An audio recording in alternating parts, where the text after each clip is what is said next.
And straight ahead at 4 o'clock, breaking news. Human remains found near Harrow. We'll have a live report straight ahead. And night of horror, a wife witnessed the brutal murder of her husband before escaping with her own life. The motive behind the killing. Plus, Oklahoma County Sheriff's deputies warning folks about a phone scam and how someone is using the Sheriff's Department's name to get your money. And Mike is tracking fall storms. The latest on that Thanksgiving forecast at 4 o'clock. Always there for you. This is News Channel 4 at 4 o'clock. Witness to murder. A wife watches the brutal killing of her husband. What sparked the deadly rampage? And the accused of targeting a Texas police officer speaks why he said he shot the San Antonio detective. Plus, laser tag, the dangerous game someone played during last night's NFL game. And thanks for joining us here on this Tuesday, November 22nd. I'm Jolene Chaney. And I'm Les West. Glad you're here. We begin here at 4 with breaking news. In an officer-involved shooting, this is happening right now in Edmond. Around 9 o'clock Monday night, police called to a mobile home park after someone spots a man walking around with a rifle. That man, identified as Trossius McGee, now recovering in the hospital after getting shot in the leg. Police talked about the shooting moments ago. Coming up in our next half hour, police will reveal the violent crimes tying McGee to why he was a wanted man on a $1.5 million bond. Also following more breaking news, human remains found near Harrow. Kristen Shanahan near Southeast 15th and Harrow Road. She joined us now live with details on that. Kristen, what do you know? Jolene, we know that a human skull was found about a half-mile north of this property. Earlier, a hunter called authorities saying he found the remains, and that's what led deputies here. Near the skull, they found a boot. Now, we don't know if that boot is any way connected. The deputies are out here searching right now for any other remains. At this point, they don't know if there is any foul play involved. The remains will be sent to the medical examiner's office for positive identification and cause of death. Of course, we will let you know the latest developments as we get them. Reporting live in Oklahoma County, Kristen Shanahan, Oklahoma's News Channel 4. All right, Kristen, thank you. We will check back as warranted. Well, the morning started with some scattered showers, but more storms may be on the way. Yeah, Mike Morgan has more from the Forewarned Storm Center. Mike? Well, I am carefully tracking Oklahoma weather today. A very dynamic system out there. We have a dry line now right up and down I-35 just east of Oklahoma City, and a powerful cold front now pushing in to much of northwestern Oklahoma. Powerful upper level disturbance now in the Oklahoma Panhandle, driving that chillier weather down rather quickly now on some 30 and 35 mile an hour wind gusts. But the dry line, that's what I'm focusing on, over and under and east of that dry line through the late afternoon and evening hours of this evening. There is a risk of severe weather. Now, here's my risk between right now and about midnight tonight in the yellow shaded area. Golf ball size hail, 80 mile per hour straight line winds, and an isolated tornado or two possible, especially just east of I-35, Ardmore, Ada, McAllister, Holdenville, Okemah, and then over into eastern Oklahoma as the later evening hours move along. By 10 o'clock 53 here in Oklahoma City, our chance of metro storms is about 10%, but it's a low to moderate to a high chance of later evening storms just east of Oklahoma City. And again, some of those may be severe. What weather changes, guys, this powerful front is rushing into Oklahoma. That forewarned forecast moments away. All right. Track it. Thanks so much. It's fall for sure. Well, witness to a murder. A wife says she saw a man kill her husband and then set her house on fire. The grisly scene unfolding in far western Oklahoma. This is in the town of Sayre. New at 4, the suspect's connection to the victim and how he was captured. Shelter Brigham has more on the night of that terror in Sayre. This house on South Broadway is still standing, but the inside is destroyed. Police say someone set it on fire to cover up a murder. It was around 2 o'clock Tuesday morning when police got a tip. The caller saying a terrible crime happened in this home. When police got here, they found the house on fire and later a body inside. The one room where the deceased was completely destroyed by fire. The floor was completely gone. Police soon learned the victim was Jerry Essery and say his wife Pam witnessed his murder. She told investigators her former boyfriend was responsible and that he would have killed her too had she not gotten away. Vania Payne is a neighbor. She talked to Pam Essery before she was taken to the hospital with minor injuries. She said that he busted in on them and held them captive and told them, had her to the handcuffed to the refrigerator, and she said he went in, grabbed a pillow, put it over his head and shot him, and then he set fire to the house. All because she says she decided to go back to her husband, Jerry, of 37 years, and the suspect wasn't ready to let her go.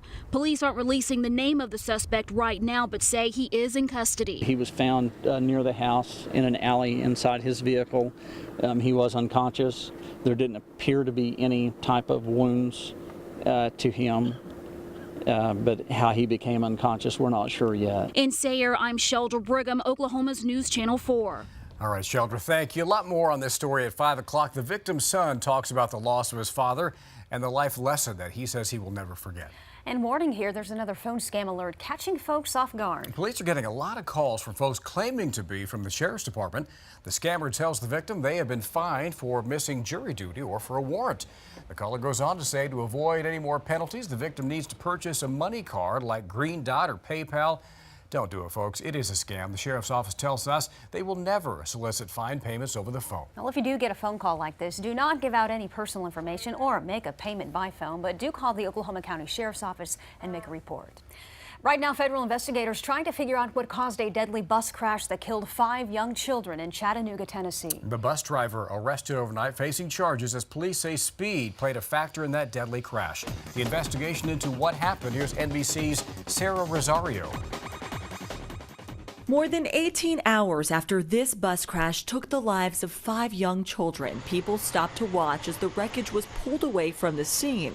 We have, of those deaths, 3 were in the 4th grade, 1 was a kindergartner, and 1 was a 1st grader. The mangled piece of metal is now in the hands of the National Transportation Safety Board as the community tries to cope. Thanksgiving is not even at the top of my list anymore. Christmas not right now. I just can't think about anything right now. 35 students were on board Monday when the bus flipped on its side, hitting a tree. Police say the driver, Jonathan Walker, was going well over the 30-mile-per-hour speed limit before losing control of the bus. Now he's facing 5 counts of vehicular manslaughter, reckless endangerment, and reckless driving. They will always be with us throughout our lives. This is something that we will never forget here as a community. The school superintendent kept classes as scheduled Tuesday to provide counselors for those who need it most. Pray for this community. Pray for the families that lost their children. While police handle the criminal side of the investigation, the NTSB will evaluate bus safety and how to protect kids moving forward. It's an investigation that could take up to a year. For now, though, the focus is on the children and helping their families and the community get through this unimaginable loss. Sarah Rosario, NBC News. And tonight, a memorial service is being held at a local church not far from the children's elementary school. Time for a check of other stories making national headlines. Kevin Ogle standing by in the Sky Center with that, Kevin. Jolene, thank you. The man arrested for the ambush shooting death of a San Antonio police detective speaks out, telling reporters why he did it. 31-year-old Otis McCain was arrested for the gunning down of Detective Benjamin Marconi on Sunday. The detective was riding a traffic ticket in his patrol car outside of police headquarters when police say McCain walked up to the driver's side window and fired, killing Marconi. Today, while McCain was being taken to jail, he told reporters why he did it. I just want to see my son. What were you upset about, sir? Society not letting me see my son. I lashed out at somebody that didn't deserve it. Did you know Officer Marconi? No, sir. What were you doing down Well, you heard him say he lashed out that someone didn't deserve it, and he apologized to the detective's family. That's all from the Sky Center. Lance and Jolene, back to you. Well, a near miss and laser tag. Those are just a couple of stories hot on the web right now. But first, talk about a terrifying final approach. Have you seen this? No, I haven't. You're I'm about to. Extreme winds forced a plane to make a very bumpy landing, and it was caught on camera, of course. The airline pilot earned a big round of applause from ground crews, and no doubt thankful passengers for successfully landing the Airbus in the midst of dangerous crosswinds.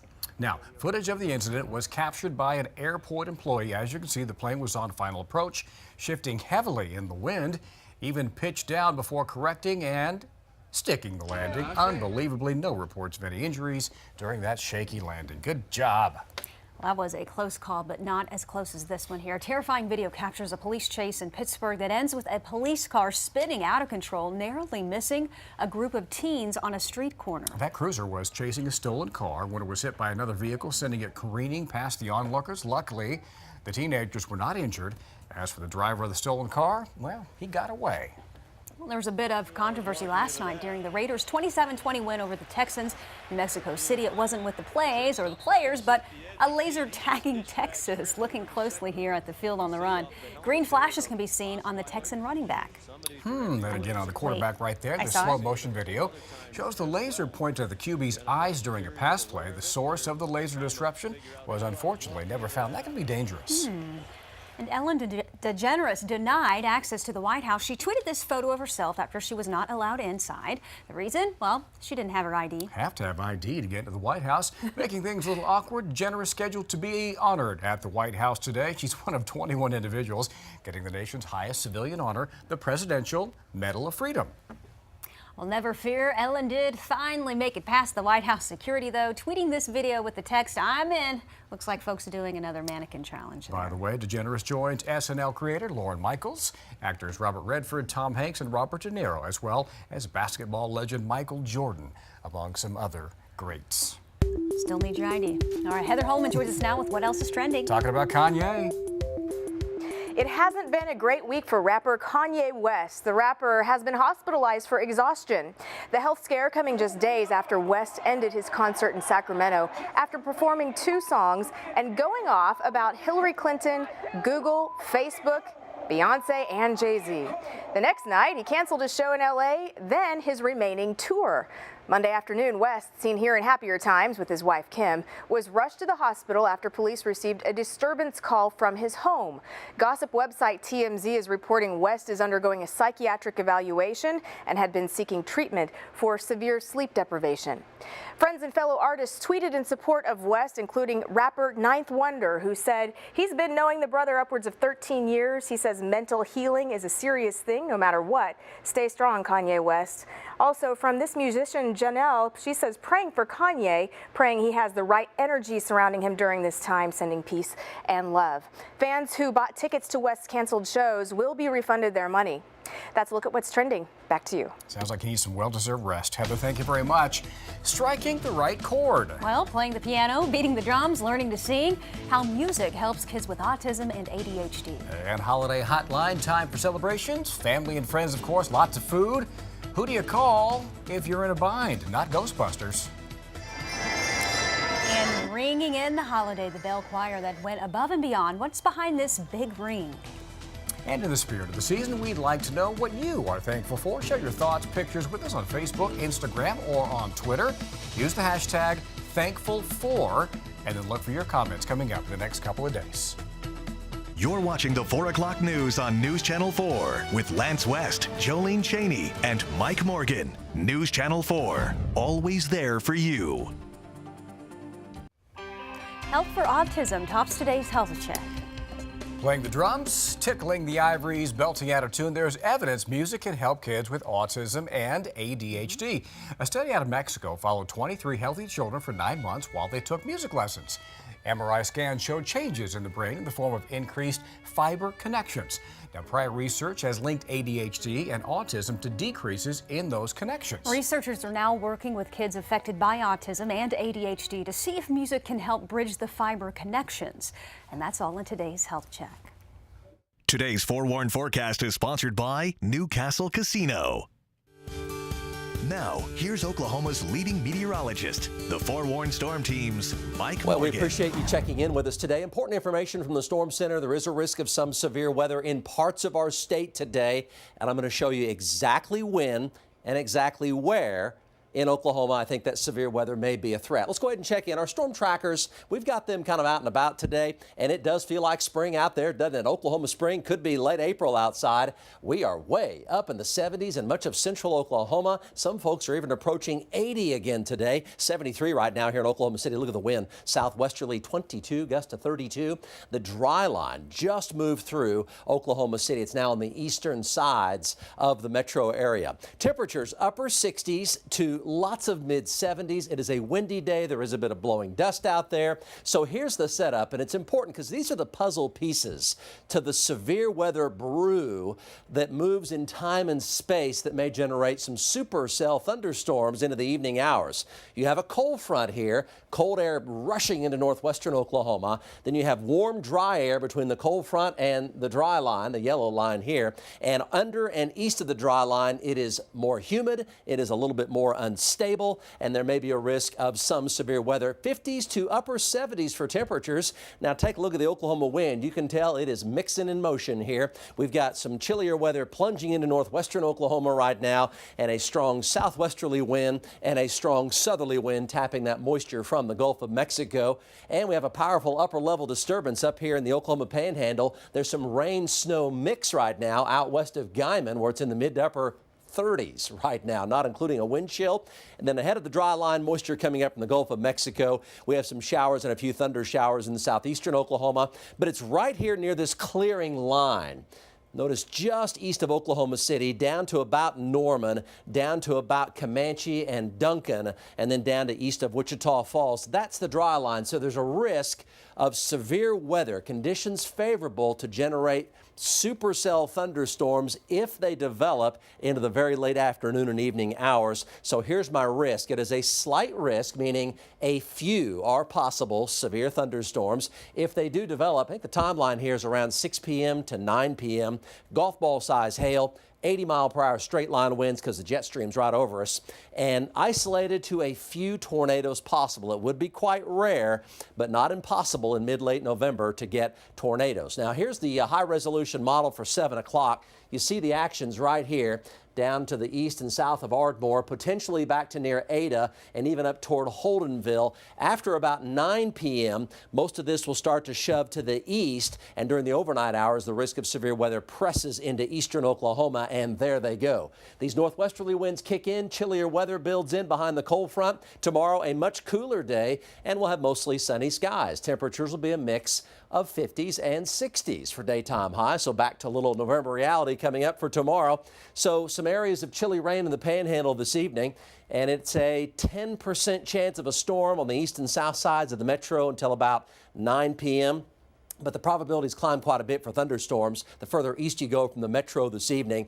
Through the 10 o'clock news, a low to moderate to high chance of showers and thunderstorms, 60s. And some 50s and some 40s and some 30s for evening temperatures. Overnight tonight, thunderstorms end over in eastern Oklahoma, turning windy and much cooler, chillier statewide, upper 40s to low 30s by tomorrow morning. 44 here in Oklahoma City, winds becoming northwesterly, 15 to 25, gusting to 30, and a breezy, chilly day for tomorrow. Cloudy in eastern Oklahoma, sunny in central and western Oklahoma, and we will be 59 for your Wednesday right here in the metro. North winds 20 to 30. And here's Thanksgiving. Nothing has changed here. Still great weather with south breezes returning, upper 50s to 70 for a high, and a gusty northwesterly wind behind another cold front Thursday afternoon, moving into northwestern Oklahoma. 7-day forecast for you coming up right after this. Welcome back. We should just barely miss out on evening thunderstorms here in Oklahoma City. Folks to the east and southeast may have an opportunity until about 10 o'clock of getting a bit of severe weather. And then windy and cooler weather builds in tomorrow, 59 for a high. Thanksgiving looks nice, 66. And light winds on Friday, 39 and 59 for your temperatures Friday. And the next chance of storms, guys, is later Sunday and Sunday evening. Some of those could be severe. And we'll look at next week coming up at 4:30 and 5. Back to you. Thanks, Mike. Help for the holidays. Here's some good news. If you'll be hosting guests this holiday season, Bob Evans and the Emily Post Institute, they want to lend a hand. They are teaming up to offer a holiday helpline to answer your hospitality and entertainment questions during Thanksgiving, Christmas, and New Year's Eve. So, if you need help setting the perfect table or some advice on diffusing political conversations, you can give the hotline a call or send them a tweet. We put the hotline hours and a link to their website on our website at KFOR.com. Always need help with those conversations. Hey, just for fun, a big ring.